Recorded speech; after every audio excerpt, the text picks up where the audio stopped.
विमल बोलो जुबा केसरी, हर पल मनाओ केसरी त्योहार। शुरुआत राजीव जी आप ही से।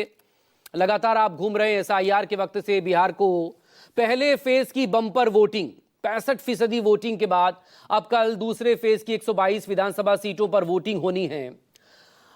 मतदाताओं के बीच में किस मुद्दे पर बात हो रही है, वो मुद्दे जिसको लेकर लगातार एक बातचीत करने की कोशिश हो रही है, जिसमें शिक्षा, स्वास्थ्य, रोजगार, पलायन है या फिर 10,000 कहीं इस पर भारी है। महिलाओं की बम्पर वोटिंग पहले फेज में देखी तो, लेकिन कौन मतदाता किस दल या किस गठबंधन को चुनेगा और क्यों चुनेगा, जरा इस पर कुछ आपकी पहली और एक डिटेल टिप्पणी।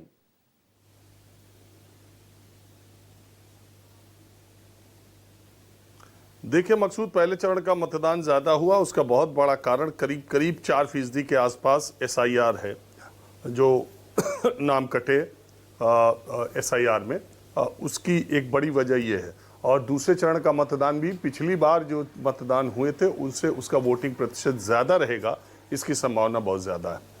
और तीसरी बात जो इम्पोर्टेंट है कि वो दूसरे चरण का जो चुनाव है ये जिस जिस पॉकेट में हो रहा है उन जगहों पर इंटरेस्टिंग बात यह है कि दोनों गठबंधन में, देखिए इस चुनाव का मुद्दा मैं बहुत पहले से कह रहा हूँ, 2-3-4 महीने से ये बात, जब बिहार आया मैंने ये बात कही कि इस चुनाव का सबसे बड़ा मुद्दा एक है, वो है नीतीश कुमार।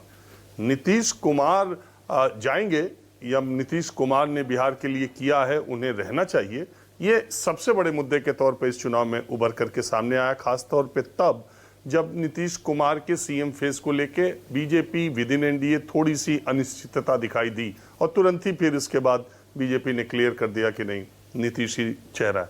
तो ये एक बहुत बड़ा मुद्दा है कि नीतीश कुमार जाना चाहिए, उन्हें बहुत ज़्यादा वक्त हो चुका है, उन्हें जितना काम करना चाहिए था उन्होंने किया है या नहीं किया है, या उनकी उम्र हो गई है, अब उन्हें जाना चाहिए, या नीतीश कुमार ने जो काम किया है उसका रिटर्न गिफ्ट देने का टाइम बिहार के लोग ये महसूस करते हैं कि ये चुनाव है, उनको एक बार गिफ्ट मिलना चाहिए, वो इसके हकदार हैं। इसी के इर्द गिर्द पूरा चुनाव हो रहा है।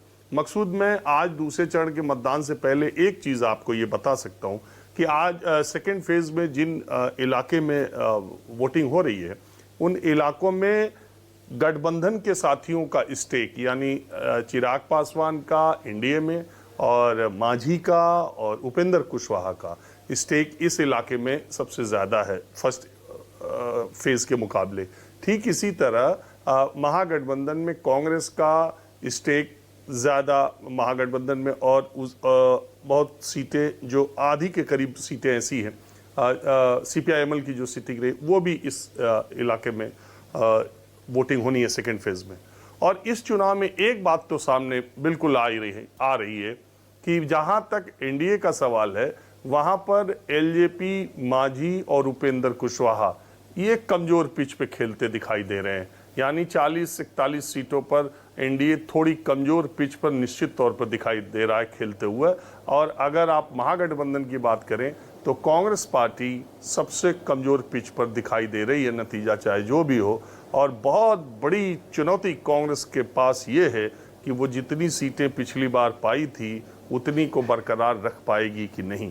आरजेडी अपने चुनाव को बहुत अच्छे तरीके से लड़ रही है, वो 143 सीटों पर सबसे ज़्यादा सीटों पर चुनाव लड़ रहे हैं और उनका स्ट्राइक रेट निश्चित तौर पर अच्छा होगा। लेकिन 100 सीटें जो गठबंधन को महागठबंधन में मिली है वो उसकी एक कमज़ोर कड़ी के तौर पर दिखाई दे रहा है।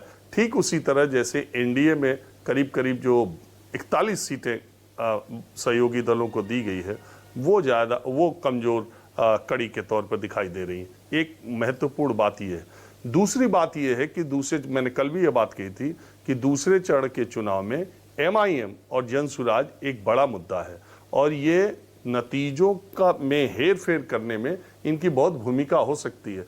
तो अभी जैसा जमीन पर दिखाई दे रहा है, मतगणना के समय वैसा ही रिजल्ट दिखाई दे या उसमें इनके पार्टी की वजह से, इन दो पार्टियों की वजह से कोई उलटफेर हो जाए तो भी आश्चर्य करने की बात नहीं है, क्योंकि कई जगह पर जनसुराज के कैंडिडेट्स को लेकर लोगों के दिमाग में बहुत अच्छी धारणाएं हैं। अब वो धारणाएं पोलिंग बूथ ईवीएम पर जाके वोटों में तब्दील हो जाएगी कि धारणा के तौर पर दिलो दिमाग में ही रह जाएगी और बटन कहीं और दबेगा, ये एक अलग बात है। एमआईएम ने पीछे अभी लग रहा था इलेक्शन में कि पिछली बार की तरह जो 25 सीटों पर एमआईएम ने पूरा खेल ही बिगाड़ दिया और 5 जीत गई। पीछे 2-3 दिन पहले तक ये लग रहा था कि एमआईएम उस तरीके से शायद न कर पाए, लेकिन पिछले 2-3 दिनों में ओवैसी ने जैसे पिछले चुनाव में उन्होंने किया था, मुझे याद है बागडोगरा से उनका हेलीकॉप्टर किशनगंज जाता था और वो सीमांचल के 5 जिलों में रोज 10 रैलियां 12 रैलियां करते थे। ठीक इसी तरह का उन्होंने पिछले 2-3 दिनों में फिर वही काम किया है। तो फिर इस बार सीमांचल का गणित गड़बड़ा जाए और महागठबंधन को उससे ठेस पहुंचे, तो इससे भी बहुत इनकार नहीं किया जा सकता। कुल मिलाजुला के पहले चरण में तो मैंने पहले भी कहा था कि मुझे पर्सनली पहले चरण में एनडीए को एज दिखाई दी रही थी और दूसरा चरण लेकिन बड़ा टक्कर वाला होने वाला है। राजू जी प्लीज बने रहिएगा, जहां जरूरत हो इंटरवीन कीजिएगा।